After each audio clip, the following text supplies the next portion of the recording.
Derek, do you still have those glasses laying around that you had from a couple minutes ago? I just thought that our viewers out there might want to see these specs that he's got that he rocks. My reading glasses that I have. They don't but look as impressive when you have them on like that. But when you do that, look at that. They go back up further. Yeah, and move them just a smidge to the left or right here, just a little right there, and down and I feel down. like you could melt ants with them.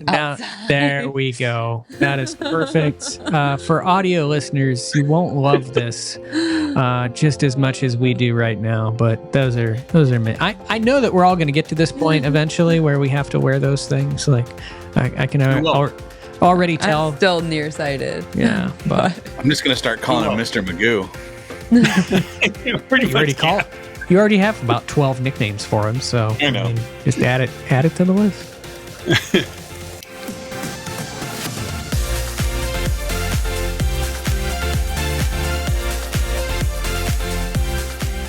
Hey everybody, and welcome to this week's episode of the DVC Show. I am your host, Paul Krieger, joined as always by my lovely wife, Amy. Hello. We've got Senior Sales Associate for the DVC Resale Market, Derek DeBoer, with us. Hey now, bon voyage. Hey now. The Honorable, the one and only Jeff Haslam, the most recent off a cruise ship. Yeah, like yesterday, right? Yeah. Yep. Yeah. He just did a Royal Caribbean out of Puerto Rico, was it? Correct. Yeah, it was a 7-night out of Puerto Rico on the brilliance of the seas. It was phenomenal. That's awesome. Time. Yeah. Where did it go? It went to St. Lucia, St. Kitts and Nevis, Antigua, St. Thomas, and Tortola. Holy cow. Those are some pretty cool Caribbean destinations out there. So loved all but one of them. Yeah, it was great. There's always one of those excursions or something that goes wrong. But well, welcome this week to this week's episode of the DVC Show. A little bit of a different show. We're not talking about Disney Vacation Club this week.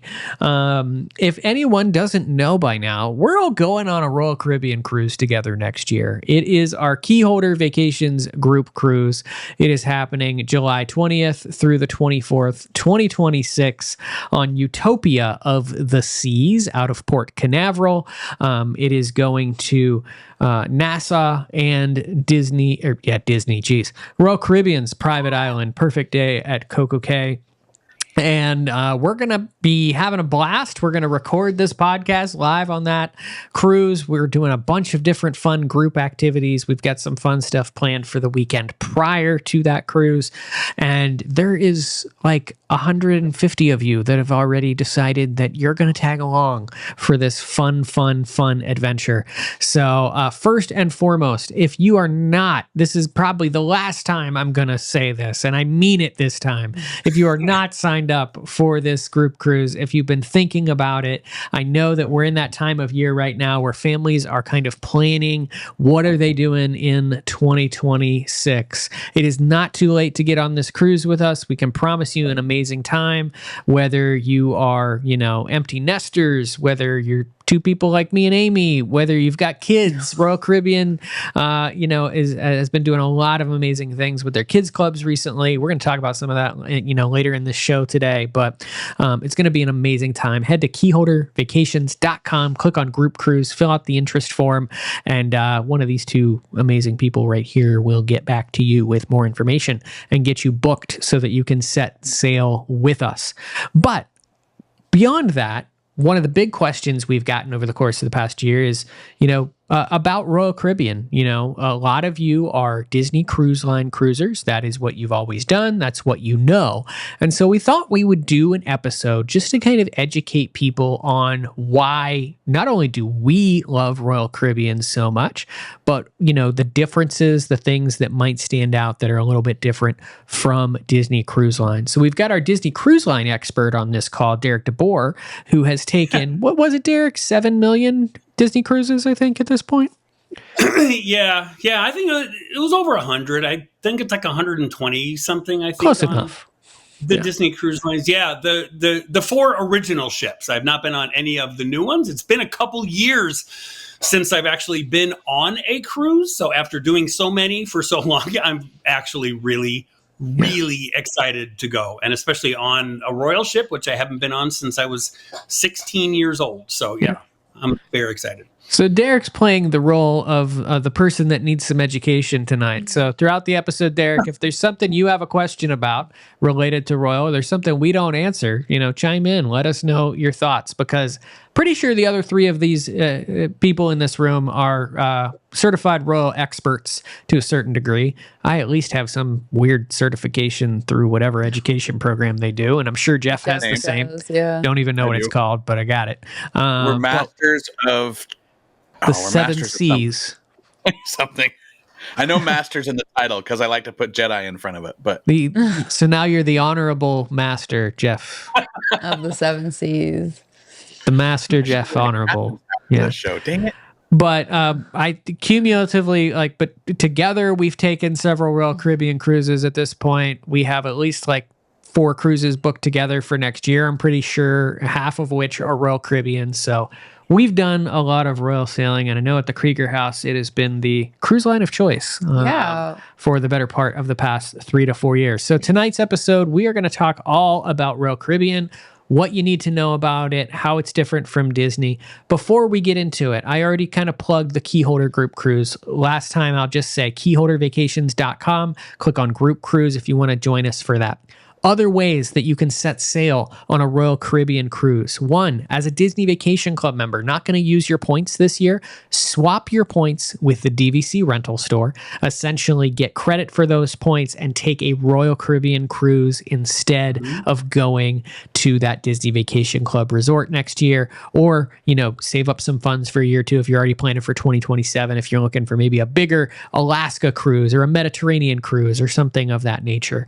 So head to dvcrentalstore.com. Under the members tab, you'll see the different swap options, and you can learn more about doing a Royal Caribbean cruise swap. And then also our travel agents at Be Our Guest Vacations, they can help you plan that perfect cruise. Also in the description of this, there's a link that you can click on, head over to them, get connected with an amazing travel advisor who will help you plan that Royal Caribbean cruise. And that is all the ways that we can help you get on one of those sailings. Amy, I call her the cruise expert in our family because she normally sends me over a list. I actually at least have one email pending right now from her that is a list of here are the ways I think we should change this itinerary or rebook this, or I think we should look at this one for 2036. But she is definitely our cruise guru here. So I had her put together a little bit of a list of things that we could talk about to kind of get started with Royal Caribbean. And one of the main reasons that you and I got involved with them first and foremost was their loyalty program, which is the Crown and Anchor Society. Yeah. And honestly, there's probably 5 main factors for me as to why we continuously choose Royal Caribbean over, Disney. We love cruising with Disney. We love cruising in general. But there's just some big heavy hitting reasons why we've stuck with Royal a lot. And one of them is definitely the Crown and Anchor Society, which is the loyalty program for Royal Caribbean. So if you're familiar with Disney's loyalty program on DCL is the Castaway Club, right? Castaway Club. And gosh, we've been on, I think, 4 Disney cruises, and we're still not even to the next level yet. No. But with the Castaway Club, you're getting 1 point per cruise, no matter if you sail, a 3-night cruise or a 20-night cruise. And then, as you go through the levels, really the only, for the most part, until you get way up high, you're only getting an earlier booking window for things like, booking dining and stuff on DCL. And then once you get up to platinum, I think maybe you get a free dinner, a Palo. Yeah. And then Pearl, might be a little more. But I just don't, for how much you have to sail to get to those points, the payoff doesn't do it for me. But the Crown in Anchor Society with Royal Caribbean, we have found a lot of value in the payoff of the loyalty program there. So there you get 1 point per night that you sail. And if you sail in a junior suite or higher, which we've done a few times, you get double the points. So, on a 7-night cruise, for example, if you're in a junior suite or higher, you're getting 14 points for that cruise. You look like you were shaking your head. You were. No, I'm just moving my head back and forth to look at the notes. Okay, and look I was at making you. sure I was right. But yeah, you would get double the points for that. Great. I'm just going to let you carry the show. So we have worked our way up through, you start out as gold and then platinum and emerald, which is where we're at now. And we're actually 1 cruise, 6 points away, which is in January, our 6-point cruise from hitting diamond status. And once you hit diamond status, that's where, you get some discounts and some things, as you go up. And now that we're emerald, we've got discounts on shopping. We get waters that are delivered into our room, when we board. Those are nice little touches. But once you get to diamond, that's where you really start to get value, because as a diamond member, every single cruise that you go on, you get 4 drink coupons per day for the entire cruise. So for Paul and I, that's 8. Yeah. And you can use those on, you can use them on regular stuff like milkshakes and smoothies and fresh juices, or you can use them on beer, wine, cocktails, up to a $14 value, which is most drinks. That's probably 90% of the, cocktails and stuff qualify for using your drink coupon on. Yeah. So, for Paul and I, for a 4-night cruise, that's, or even, a 7-night cruise, that's 8 coupons a day for the both of us. And the cool part about them is that you can share them with friends and family. They're your coupons, they're yours to do with what you please. It's not like the same as being on the, drink package where only you can use it. So that's a huge value for us. And that's for however many cruises we go on. And then among there's, you have access to, there's a diamond lounge that also has, special little things and stuff like that. Yeah, I think the big thing is you're just getting so much more for the money that you're spending. Mm-hmm. You're getting a little bit more back, with Royal Caribbean than you are with Disney. Because again, the advanced booking window and stuff, that doesn't move the needle for me. It just doesn't really significantly change what I'm going to probably do with my vacation. So it's a miss that I'm surprised Disney's never really addressed or fixed, because I just don't feel like there's enough benefit there. I don't think they needed to. They don't need it. Yeah, I guess. No, and it's just kind of funny because it's like, hey, how would you like to give us money before other people give us money?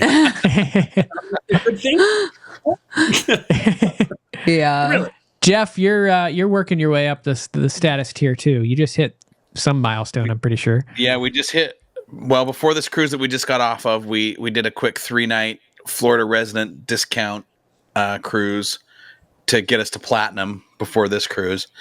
And now after these 7 nights, we're well on our way to emerald. Couple things I wanted to touch on that really makes, once you get out of that, peasant gold status, everybody's gold after their first cruise, right?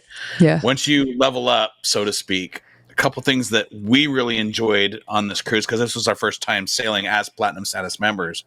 You have to request them, but they do give you robes for the room, which seems like a weird flex, but that is something that it was really nice to have.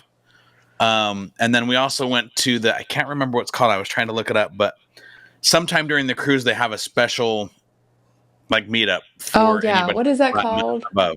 We've never gone to it. We went this year, and it was really nice. You get a free glass of champagne. The captain usually makes an appearance. You meet other status members, and it's only like a half hour long. It's nothing spectacular, but it was something that was free that we that we didn't have to pay for. So it was nice. Yeah. I think before we go any further, the second biggest thing, I would say this is even, bigger than the first, but the one reason that I think most of us choose Royal Caribbean over Disney is cost. Yes. We did a cost comparison when we actually were looking to book our Keyholder cruise for July.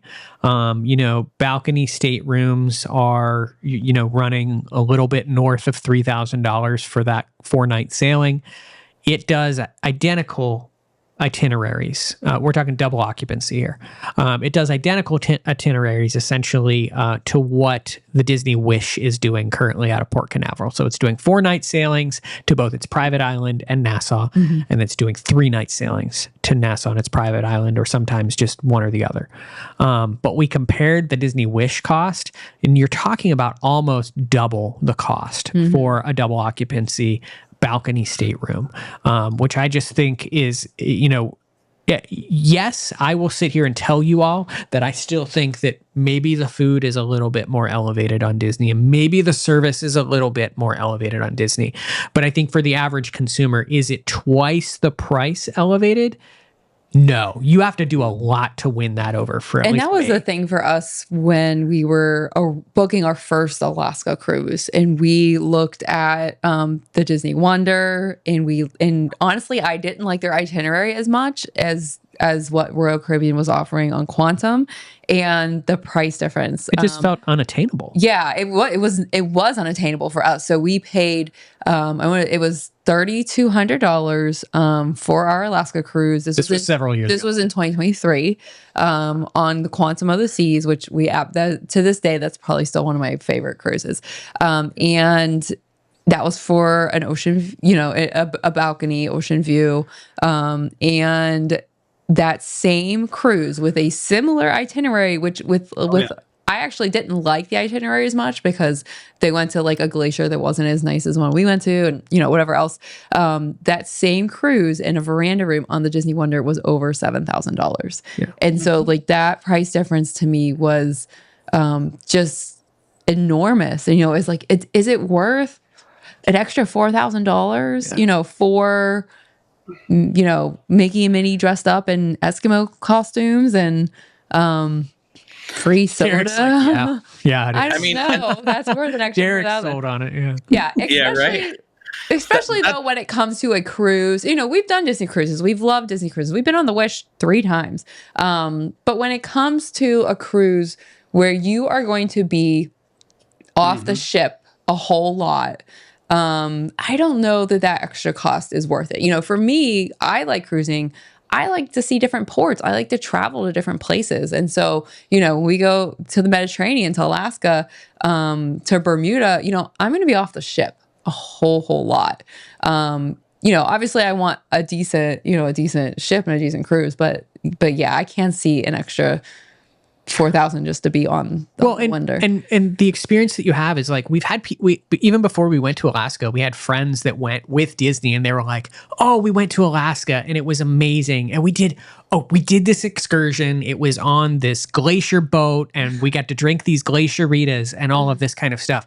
Here's the thing you've got to realize. The companies that are doing all of these excursions are the same companies that do it for every cruise line. So you just buy the excursion, which you're going to have to do with Disney, or you're going to do it with Royal, or you're going to do it with whoever you're cruising with. It's the same excursion. Yeah. Same company. Same prices for the excursions and everything like that. So for a destination like Alaska that is so special, a Mediterranean destination, it's the destination is really what you're going for. It's these special places. And I think Royal just makes it a lot more attainable than Disney. With that said, Jeff was going to say something. Go ahead, I'm pretty sure. Yeah, I was just gonna say I've sailed on 6 of the big 9, or that I like to call them, and each one kind of has its own thing, right? I feel like each cruise line does something really well. Disney, it's service and theming. There's no question that the bars on a Disney ship, the fireworks, the pirate night, that level of Disney service that you're used to is phenomenal. There's no negating that. And I know it's weird for, a Disney Vacation Club show to be trying to convince people to go on Royal. But the things that Royal does really well is, we're talking about a ship for everybody. If you're adults traveling without kids, there's a lot more to do on a Royal ship than a Disney ship. I'm not saying there's not anything to do on a Disney ship, but Disney ship is built for families. So it's harder to find some of those niches. Another thing we already talked about, the Crown and Anchor. I don't think there's a better cruise loyalty program out there. Carnival's trying to change theirs a little bit to make it a little more competitive. That will remain to be seen. But those two things especially, and then once you level up again on those bigger boats that Royal has, they're pretty tough to touch. They are massive ships. So a lot to do, something for everybody. And we're going to get into all this, I'm sure, but kids clubs, adults only areas, after dark type stuff, for half the cost, it's just kind of a no-brainer for me. Yeah. I think the next logical point that I want to go to here is talking about it was a nice segue to the ships and also the destinations that these ships are going to. And, for me with Royal Caribbean, what's been so special is that the speed at which they are launching new cruise ships is unmatched. Every year now we have a new ship coming out, and that just is going to continue. And probably for the foreseeable future, there might be years where we might even see 2 new ships come out. And a lot of these ships for their first sailings are coming to Florida. So for those of you that are normally down here, it's very easy to tack on a cruise, whether it's leaving out of Port Canaveral, whether it's leaving out of Fort Lauderdale, whether it's leaving out of Miami. The Brightline has made that a lot more accessible also. So there's even smaller, shorter. Jeff, you've done a shorter cruise out of Tampa, so there's a lot of different places. But I think Royal's fleet, and I don't even know the actual total number of ships that they have now, but it's crazy. And they have a wide range of sizes of ships that really allow them to go to a lot of exclusive destinations. Yeah. And that is another, when I said there's probably like 5 major reasons, the variety of ships, the variety of itineraries. There's just so many options. And it's not even just like, okay, where do you want to go? You want to go to Europe. Okay. Now, where do you want to sail out of? Do you want to sail out of, England or Italy or Spain or, Greece, Athens? There's just so much variety. But then you've got the variety of the ships. And I will say that there is a little bit of a divide right now. If you were going on Royal Caribbean as a first timer, I would say try one of the big ships because that's where it's at right now. Like the little ships, they can be great. We just did an Alaska cruise with our moms and we loved the radiance of the seas. It was small, it had a lot of glass. It was perfect for the Alaska scenery. But those new ships are really what's going to wow you. And I am stupidly excited for Jeff and Amy to experience Star of the Seas in May. They're going with us on that because just the entertainment on that ship is just beyond, what I would ever expect. They're doing, Royal is doing on a lot of their larger ships, Broadway productions. And so we saw The Wizard of Oz on Icon of the Seas. They've got some other shows on their other ones. We skipped Cats on Oasis. We're more dog people here. That is not my can't tell. Cup of tea. But oh my goodness, we did one of the preview cruises for Star of the Seas this year and saw Back to the Future, and I just goosebumps. It gave me goosebumps. It was so good. And it is Broadway level production. The actors, singers. There's a DeLorean. There's a DeLorean that flies. Ship. Yeah, crazy. The effects and the music, and it's real. Like there's really an orchestra under there, and they're doing the whole. It's just so impressive what they're doing, and then their ice show is so good on the Icon class ships. The water show that's on Oasis classes and Icon class ships is so good. The aqua show that they have. Those are things that you're not getting. Disney does the Disney shows, and I've heard really good things about Moana. And we loved, oh gosh, I don't even remember which one that we liked. Beauty and the Beast on The Dream. But there's just so many different entertainment options and shows and things on these large ships. And then you've got things like, Icon class has a whole water park basically on it. They've got rock climbing walls and escape room and, there's a park. Oh a yeah, park in the middle Central, of a and ship. then you get into the neighborhoods of these large ships, and you've got a boardwalk area, or depending on what ship you're on, So Amy, or Central Park. Yeah, Amy and I are always we're a little bit split on this because I love that she's talking up the ships right now because I am the person truly in this relationship I know, it's that true. says that for me the destination is the cruise ship because of all of these special things that they have on board and how quickly Royal has been innovating with their ships. So I always say it's the cruise ship that is the destination. Yeah. For Amy, it's actually where's that ship going? Yeah, I would get on a smaller ship to go somewhere cooler than because I care about the destination a lot more. But that's what there's a good balance, you care about the ship, I care about where we're going, so we kind of. But it also points to our earlier thing where we said that's in some circumstances, why we choose Royal because they can get us to where we want to go at a more affordable price. And for that, we're willing to sacrifice some of the things that maybe are those added Disney services, but we can go there more often. I'm or spend embarrassed more to money say, on excursions. embarrassed to you know what I say, mean? I think we have 5 cruises planned for next year. It's just very, 4. very accessible, very And attainable. that's the thing, when it comes down to it. So looking at our Mediterranean cruise. So last year we did Spain, France, and Italy on the Oasis of the Sea. So it was a beautiful ship with all sorts Oasis of class, amenities. Amenities. We were able to do a junior suite, which gave us a lot more space. It was a big room. We had a big walk-in closet. We had a big bathroom with a bathtub, a huge, balcony with, extra loungers and table and chairs and things like that. And all in, we paid $4,200 for that cruise in a suite, and you get certain suite amenities too. And, just when we were searching and looking, the Disney cruises for the Mediterranean were so expensive, over $8,000 for just a regular veranda room. And when you go to a destination like the Mediterranean, besides the fact that our excursions were 10 to 12 hours each. They are long, all day excursions, but they're expensive. And you're paying the same whether you're doing it with Disney or Royal, whoever. But we wanted the extra funds to be able to book that big day in Rome. Yeah, book that big day in Rome that took us to through the museums and into the Sistine Chapel in Vatican City and to the inside the Colosseum and Trevi Fountain and all this. We want to be able to book those more expensive excursions, and we would never have been able to afford them if we had paid the price of the Disney Mediterranean cruise. So, Derek, it's been a little while since you've talked. Have we sparked any questions or any thoughts? Are you ready to book 12 Royal Caribbean cruises already? Yeah.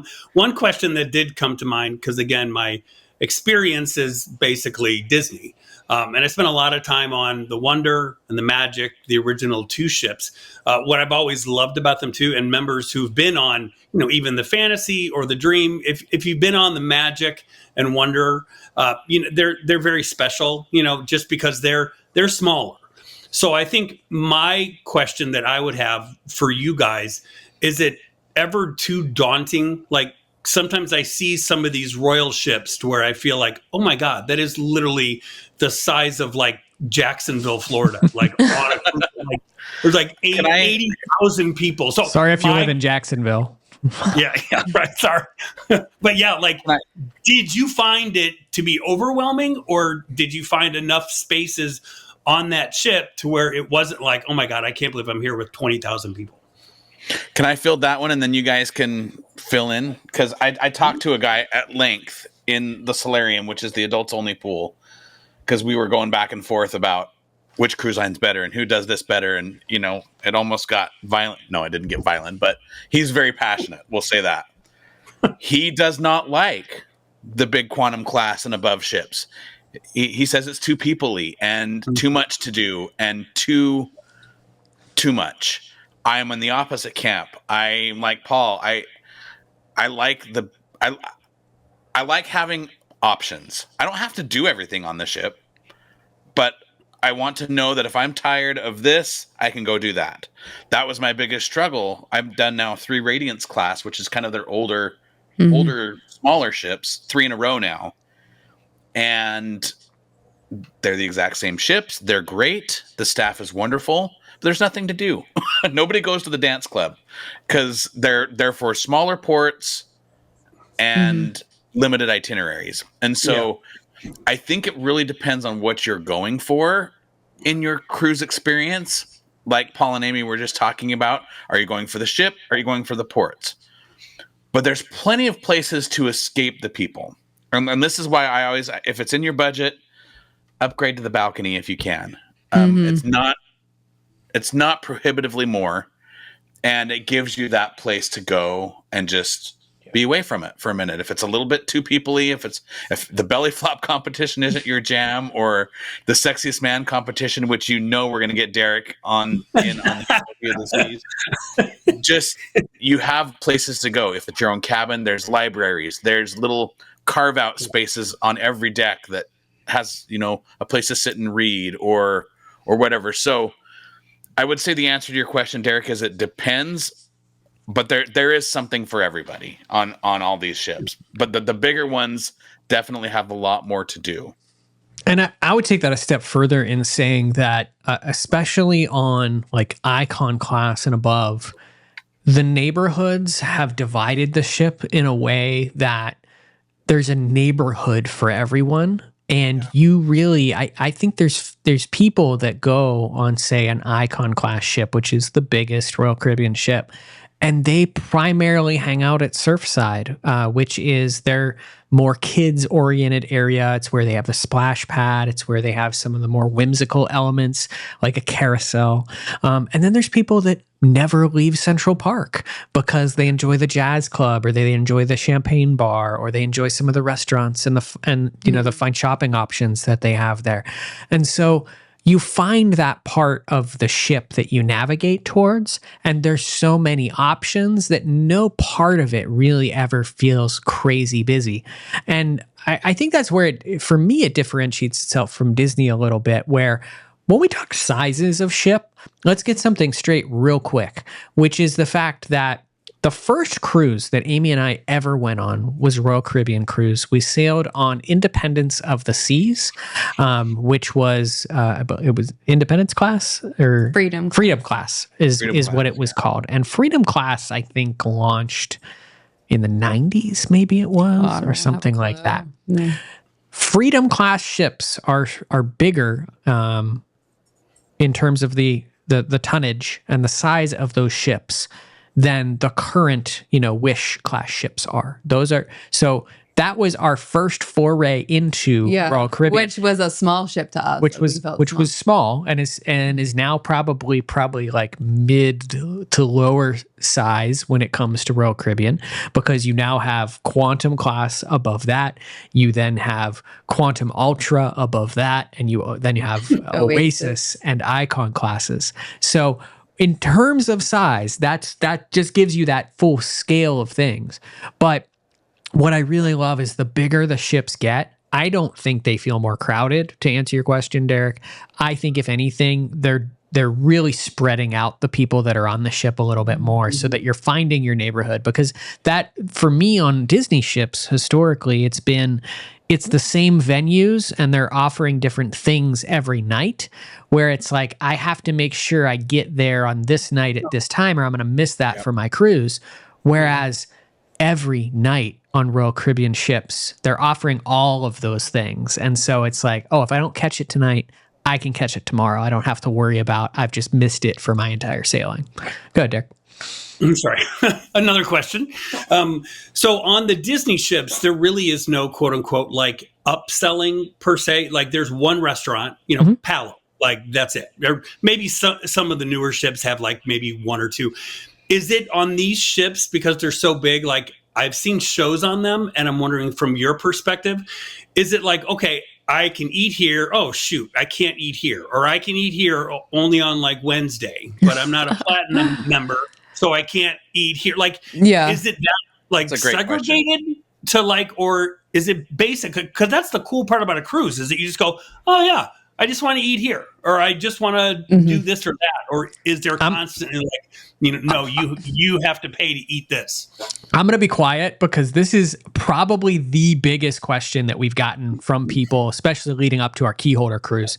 But I want Jeff and Amy to answer it first before I dive in, because most people are saying like, oh yeah, it's half the price, but they nickel and dime you in all these other ways. But yeah, okay. So there are specialty dining locations that you can pay extra for.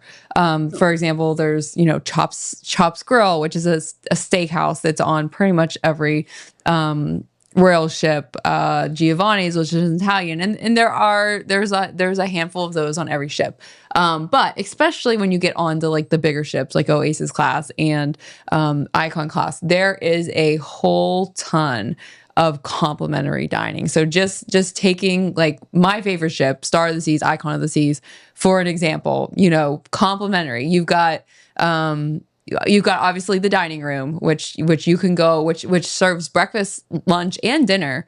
You've got the buffet. And one thing that I will say about Royal Caribbean's buffet, it's called the Windjammer, compared to like Disney or some other cruise line, is you can go to the buffet, breakfast, lunch, or dinner, whereas Disney closes their buffet for dinner. You don't have that option.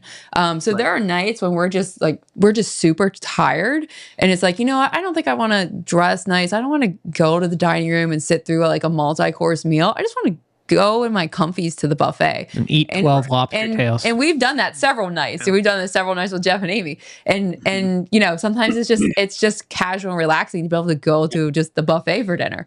But then on top of that, and I'm speaking specifically to Icon class ships, because it varies by ship, but you've got, on Icon class, you've got Pearl Cafe, which is one of my favorite places, because they've got these amazing grab and go sandwiches and different things and all kinds of little sweet treats and pastries and sandwiches.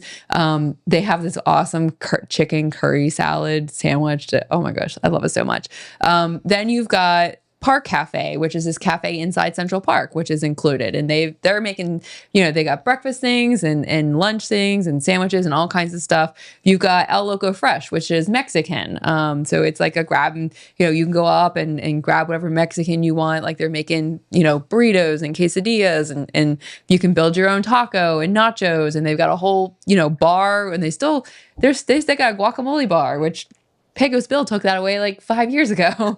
Because of Amy. Yeah. Then you've got what's called the Aqua Dome Market, which is one of the coolest concepts, which is, so similar to how Disney has like the Mickey's Friendship Fair food, whatever. Yep. You've got these different little locations where it's like, okay, you can get a crepe and they're making fresh crepes in front of you. This is all in part of the complimentary. Or I want to go to the Mediterranean place where I can build my own Mediterranean bowl, or there's a sandwich place. It depends on which ship, there's different things. So there's like 5 different food places at the Aquadome Market that you can go this complimentary. And then up on the top, one of the higher decks, you've got Base Camp, which you can just go and grab, burgers and corn dogs and chicken tenders and fries and things. And that's all included. And then still on this ship in the kids area, you got a kid buffet, but Pauline and I went for lunch, just Pauline, Murphy and I did, and we had the best time. We had dino nuggets and built our own sundae. So you've got this whole buffet that's like kind of like kids like food, but anyone can go. And then you got grab and go out there. So like, I don't even know if I've named everything. You haven't. Oh, Sorrento's Pizza. So you got a pizza place that's open pretty much until like 3 a.m. and in the morning. And I mean, we've not even touched on the main dining room. Yeah. And then, did I even... Yeah. There's just so much. Now, obviously, when you get to the smaller, older ships, the amount of complimentary isn't as much. They have some little things with the dining room, and they always have the dining room and the buffet, but then they have some other things. But those big ships, there's so many options that you can easily not have to not pay for any of the extra dining. Go ahead, Dirk. My last dining question for now is I lived off of, when I was on those Disney ships, room service. Is there room service? Yes. There is an upcharge for Royal that Disney doesn't have. It's like $7 $7.95 or something, but that's for like as much as you want to order on that. Oh, that's good. Okay. And it also depends on the time. You just put your you fill out your menu, you hang it on the door the night before, and they'll show up when you tell them to, basically. A couple things I just wanted to touch on too. The dining room, the main dining room, is a different menu every night. There's a couple things that never change. There's always a steak. There's always a grilled chicken. But each night is a different theme. So it's usually there's an Italian night, a Mexican night, a Caribbean night, other nights that I can't think of right now. Lobster night. Well, it depends on what sailing you're on, but yeah. Exactly. It depends. We just did 7 nights. The menu changed every single night. And I will say this was the first time that we ate at Chops Grill, which, as they were saying earlier, is the steakhouse. I'd never done that before on a royal ship. We were at Bingo, and they did a Make-A-Wish auction, and I was the only bidder on the Chops Grill, and so I got it for super cheap. So, I mean, I tried it one night, left the family to their own devices, and it, for the price that we paid and the price that you have to pay for that upcharge, it was phenomenal. It kind of reminds me of. I'm wondering if he's swayed by the fact that they got to go alone, like ditch the family. This is the best. He needed that date night alone from the family. Kidding. And when we talk about pricing too, I think it's important to note, like Derek, we're not talking about like you paying an upcharge for Chops Grill that is an $85 steak dinner. You know, if depending on when you buy this, if you buy this in advance enough, if you follow the sales that they run for all of these types of things, like you can get it pretty cheap. I want to say we've gotten like a Chops dinner for as low as like $30 to $40 a person before. Yeah. So it's very reasonable because they are already factoring in the fact that you are paying for the included food, and so and we've done like a wonderful hack for some of these restaurants is if you don't necessarily care about the exact menu, is do lunch which instead. Is even cheaper, Which we've done lunches for as low as like $12 a person or like $19 per person. So it's very, very accessible. So this is where like the inner like debater comes out in me, especially when it comes to food. And I want to take us a step further of this and go into drinks also, because for me, the argument of saying that they're nickel and diming you is also realizing that Disney has a much more limited amount of options compared to what Royal Caribbean is giving you. And also the fact that all of these other restaurants are elevating their food, I think, at or above any caliber that you can expect on. Okay, so just really quickly, I pulled up the Keyholder group cruise just to look at the pricing for the specialty dining. Now, again, there is tons of included dining on Utopia of the Seas. You don't have to do any of the extra dining. Giovanni's, which is one of our favorites. It's the Italian. It's very good. Dan and Jeff, every time we're on a cruise, want to go to Giovanni's. $15.99 per person extra for lunch. $34.99 per person extra for dinner. Chops Grill, $44.99 for dinner, $18.99 for lunch. And you can get a lot of the same stuff for lunch. That's really cheap. The burger. Hooked Seafood, $17.99 for lunch, $38.99 for dinner. The Mason Jar, which is one of the ones Paul and I really want to try. It's really good Southern food. They have awesome drinks. So they have what is it? Apple pie old fashioned. It comes with like a hand pie, like a mini apple hand pie. And then you sit in a rocking chair on a cruise ship in this place. Just that's so the Mason Jar for lunch is $20.99 per person, and dinner is $29.99 per person. Izumi Sushi, all of them are around $20. Lunch and dinner $23 to $28. There's Izumi Hibachi, $30 for lunch, $50 for dinner. 150 Central Park, $45. So there's a lot of options that are extra, but you've got tons and tons of complimentary dining as well. You got like, oh my gosh, I can't even count. Yeah. So let's take this a step further and go into, the other big difference is when it comes to a drink package or beverage options. So I will say, when it comes to non-alcoholic beverages, yes, with Disney Cruise Line, that is included. So you do have access to, your Coke products, that kind of stuff, if that is something that you want. With Royal Caribbean, the included beverage options are traditionally coffee, tea, lemonade. On some of these larger ships, like the Icon class or some of the newer Oasis class ships, they do have a selection of juices that are typically included also.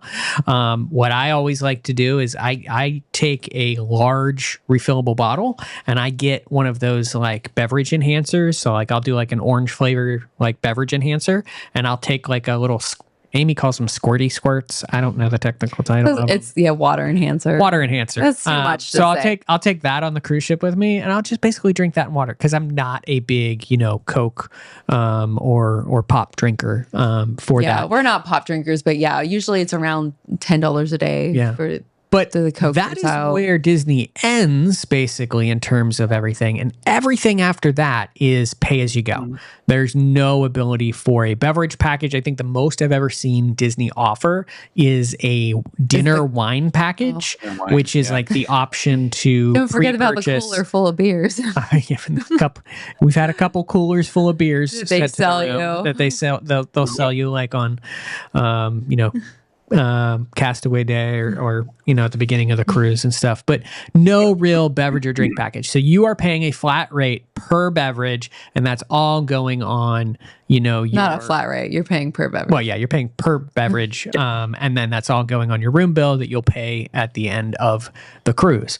Whereas Royal basically gives you the option of many different selections to choose from. So you have basically your deluxe beverage package, which is going to allow you to basically have any kind of, drinks, whether it be alcoholic or non-alcoholic. That includes all of those pops and sodas and everything.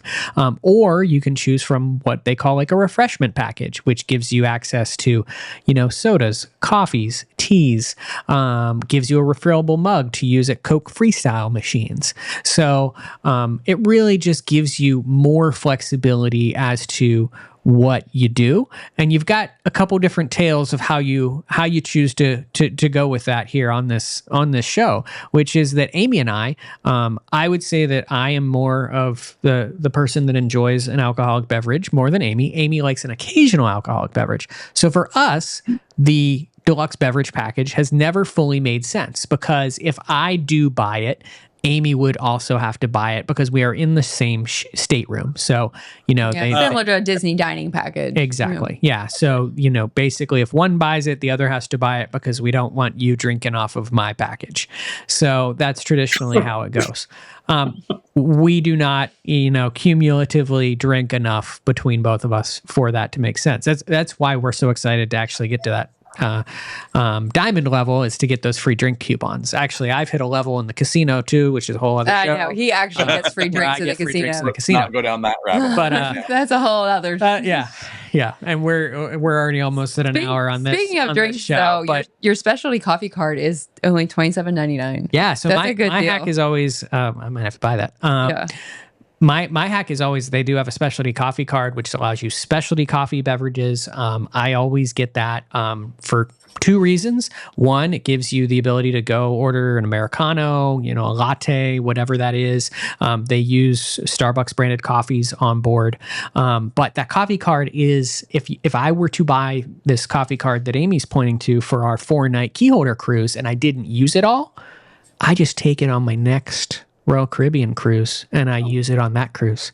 Or if I don't use it all on that cruise, it's the card is exchangeable between the different Royal Caribbean cruise I didn't know that. So they actually recently just announced that it was. Everyone had already assumed it was, but now you don't have to rush to use them all. Yeah, because I've always been chugging coffees on the last day, and Amy's wanted to throw me out of the cruise room because I'm bouncing off the walls. It's the price on pretty much all of our cruises. So you can go buy it. Jeff, you have done the deluxe beverage package before. Every time. That's another show. Here's why. Jeff and Amy get their money's worth. Well, Amy and I do like the occasional drink. That's not been a secret. But we don't buy it for that reason. We buy it, number one, for convenience. Mm-hmm. I don't when I go on a cruise, that's the last I want to worry about money. I'm on board. I don't want to bill at the end. I always prepare my gratuities. You know, sometimes there's some casino play. Sometimes we'll buy something in the gift shop. Actually, Amy went a little bit crazy on charms this last cruise. But for the most part, I want to get to the end of my trip and not have a bill that I have to pay.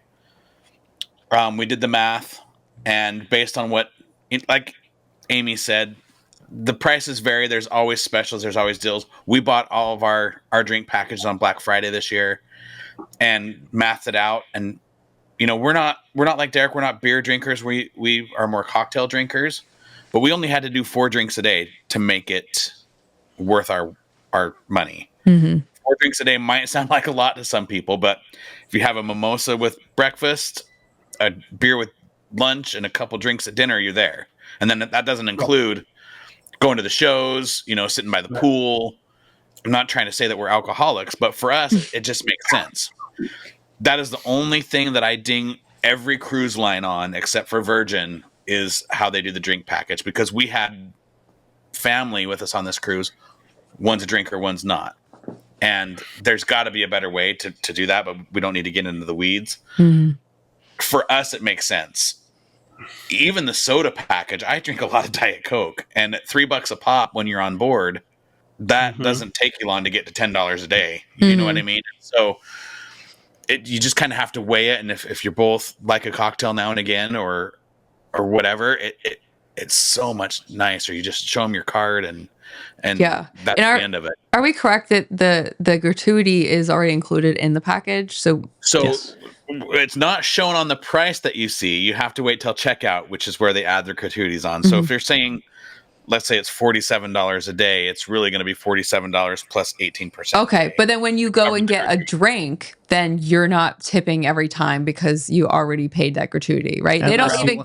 I don't think they even give you. Do they even give you something to sign after you use the drink package? Yeah. No, they just give you the drink and scan your card and hand you the drink. Card. Yeah, so you're not even pressured to tip any additional there. And that drink package, this is important, that drink package does work at Perfect Day on Coco Cay. That is included when you're off the ship on that day.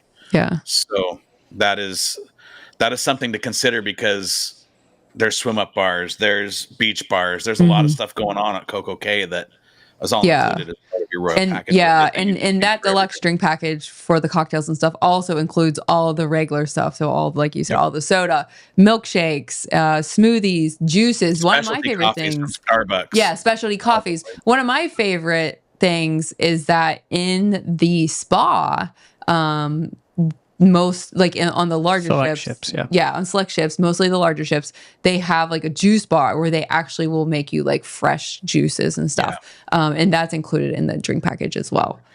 And really quick, oh shoot, I just lost it. I had something that I was going to say about the drinks. Well, while you think about that, I did just want to hit on real quick. I feel like as we get closer to our Keyholder group cruise, we'll kind of go into some more details. Maybe we'll do a separate show that just talks about, you know, everything that's happening on Utopia of the Seas and everything that is exciting about that. I did want to tell a story real quick by someone that I know Derek knows very well, that all of us on this call actually know very well.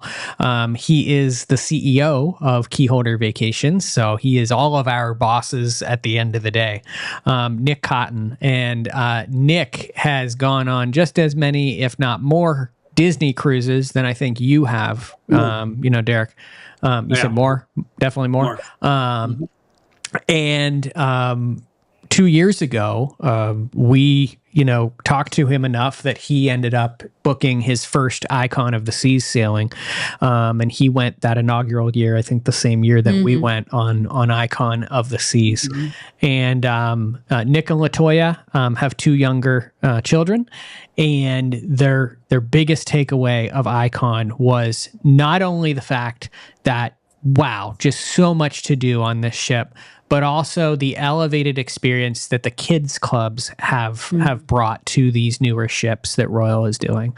Again, we've made it known, I think, on this show that, some of the older ships maybe do not hold up to this caliber, but these kids clubs rivaled everything that is happening right now on a Disney, ship, other than probably the IP element that, obviously can't be beat with the Disney kids clubs.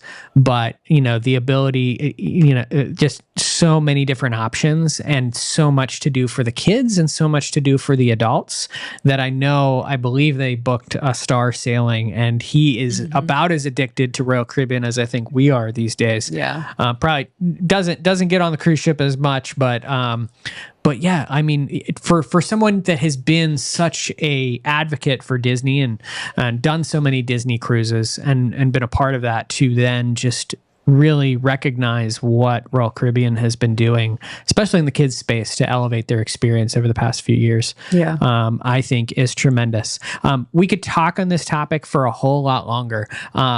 Derek, any last questions that you've maybe thought of as we've been talking through tonight? No, I just booked the deluxe VIP drink package. They literally like feed it to you. Yeah, right. Spoonful at a time. They hold the drink up to your mouth for you for that. Yeah. I just think it's always great to hear you guys talk it too. And again, there's no side agenda for this or whatsoever. You guys pay your own money to take these cruises. You guys do your own cruises.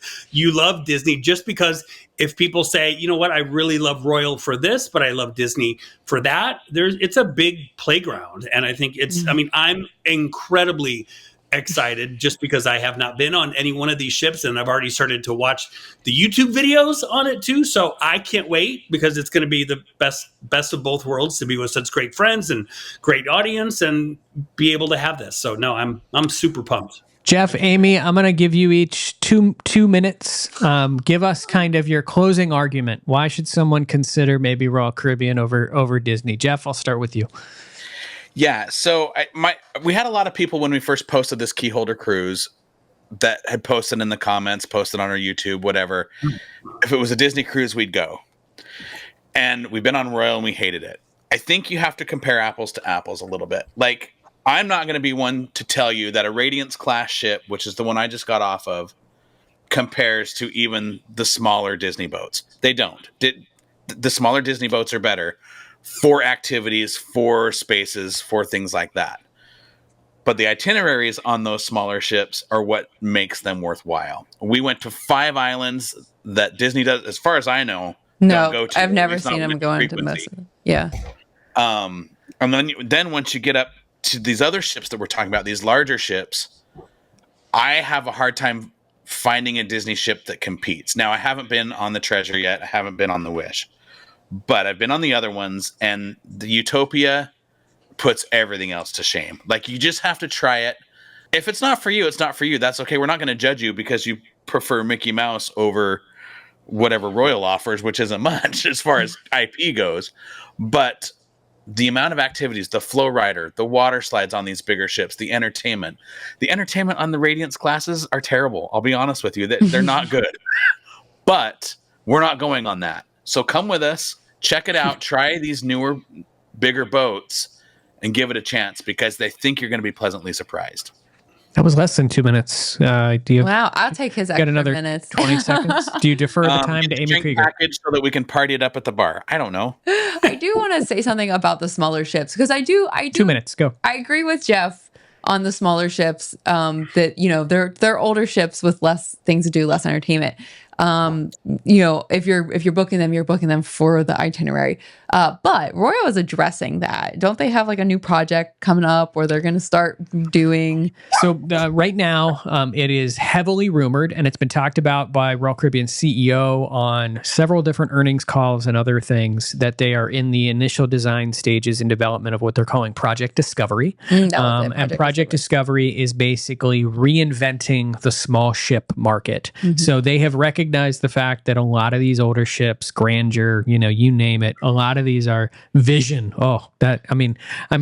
These are old. There are some old ships in this fleet, but they're recognizing the fact that both they need some upgrades, but also the fact that you see, I've not seen this from Disney in the announcement that they're building 20 new cruise ships or however many Disney plans to roll out over the coming years.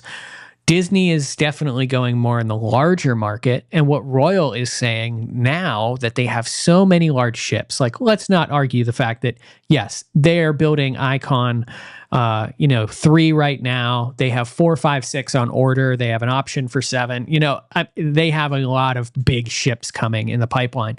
But what they've recognized is that there's a large cruising market of people that want the smaller ship. Mm-hmm. And also because that smaller ship can take you to more unique destinations. Yeah. And so that is what Project Discovery is geared towards. I think we hear a lot more about it here in the coming new year, and hopefully hear about, maybe a timeline for the first ships kind of launching and coming into this market. Because like Amy and I said, we booked a smaller ship with our moms to do Alaska because we knew it provided the better itinerary. It was able to go places that some of these mega ships cannot go. Yeah. And so I think it's very responsible of Royal to recognize that they need to address that. They need to bring some newer ships and bring some of these, all of these cool features that we've talked about with like Utopia. Like, I don't think they're gonna, ever on some of these reimagined ships put a giant, water park or anything like but that. I think they're gonna elevate the small ships and make them much better. Yeah. Since you took my time, I'm gonna take my 2 minutes back and start. Does that count as my time? So for me, it's value, price to what you're getting. And that's why we consistently come back to Royal Caribbean. Variety, itinerary variety and ship variety. And then, oh gosh, I lost my last thought. Nope, it's gone. It was 20 seconds. I had so much more to say and I don't remember it. It's gone. She heard the oven. She heard the oven ding. It's all about the curry chicken sandwich at Pearl Cafe. She is. If it's curry chicken sandwich day, she grabs 3 and takes 2 back to the fridge. It rotates like every third day or something.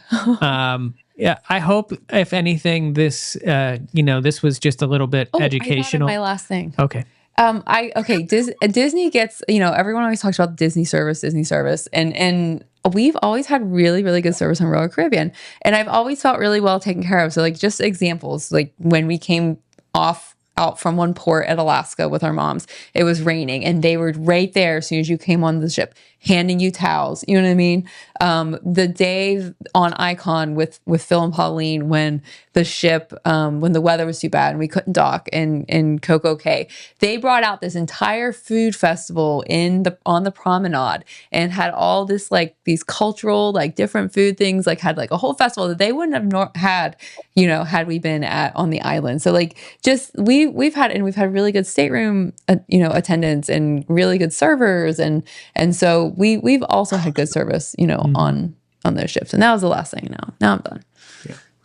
I hope if anything, we've just made you like consider it, like just search on the website. And also, from my perspective, it's not asking a lot, almost like what Jeff said, give it a try. It's not going to cost you an arm and a leg because it is half the price of Disney to try a 3 or 4 night sailing on one of these. So if you're considering one of those small Caribbean sailings, give it a try. We highly recommend trying one of these newer ships. It'll spoil you for sure. But at the same time, it makes it more accessible to say, oh, wow, I can take 2 3-night sailings and add them onto my Walt Disney World, vacations that I have scheduled next year versus just planning that one Disney Wish sailing for 3 nights. As Derek said, sorry to interrupt, but now Royal has a land and sea package with Universal. So if you want to do some epic universe and jump on a Royal boat, that's awesome as well. Yeah. So again, we're not Royal stands here at the end of the day. If I could afford it, we are not sponsored. Not sponsored. If I could afford it, I would definitely, do more Disney cruises. But that's not in my wheelhouse. And as much as Amy and I love Royal, I'll be honest, we are exploring new cruise lines next year, and you'll probably hear us talk about them in some capacity. We have our first Virgin Voyages cruise booked with Mr. Jeff Haslam, and also we currently, they switched an itinerary on I know, us. I'm a little salty on Norwegian. They switched an itinerary for our we were going to New England fall cruise, so I'm exploring other possibilities. We're exploring other options maybe for that. But yeah, exploring. But we want to try Celebrity. Trying some other cruise lines. And that's, I'll bring us full circle and just say to end my conversation is that also we talked about to kick off the show, we talked about the loyalty program that Royal offers, but they're also now allowing you to transfer nights in the future, beginning next year. So if you did do a Celebrity cruise, you could say, I want those nightly credits to be credited towards my Royal Caribbean account. So pretty cool stuff that they're doing there. They also, there's a lot of advantages to that. If anything, consider the option. We would love to hear your questions and we will definitely answer them. So in the comments of this video, please, if you have a Royal Caribbean cruise question, go ahead and ask it for us because I do think we'll come back around to this topic as we get closer to our Keyholder group cruise. We'll probably do another show that shares a little bit more about all of the exciting stuff that's available on Utopia of the Seas, like karaoke, which I've booked a private hour for us to make sure that Derek has plenty of time to sing for. Right. And if you want a taste of Derek karaoke, watch our Jollywood Nights videos because I was impressed. Yep. He's got a voice. Deep baritone voice. Could be an opera singer almost. Yeah. But that's going to do it for this week's episode of the DVC Show. If you're looking to book a cruise, Be Our Guest Vacations, as I mentioned, DVC Rental Store if you want to swap your points, or keyholdervacations.com. Join us for our group cruise. We promise. We're a fun bunch. We'll have a good time. And we will see you next Monday.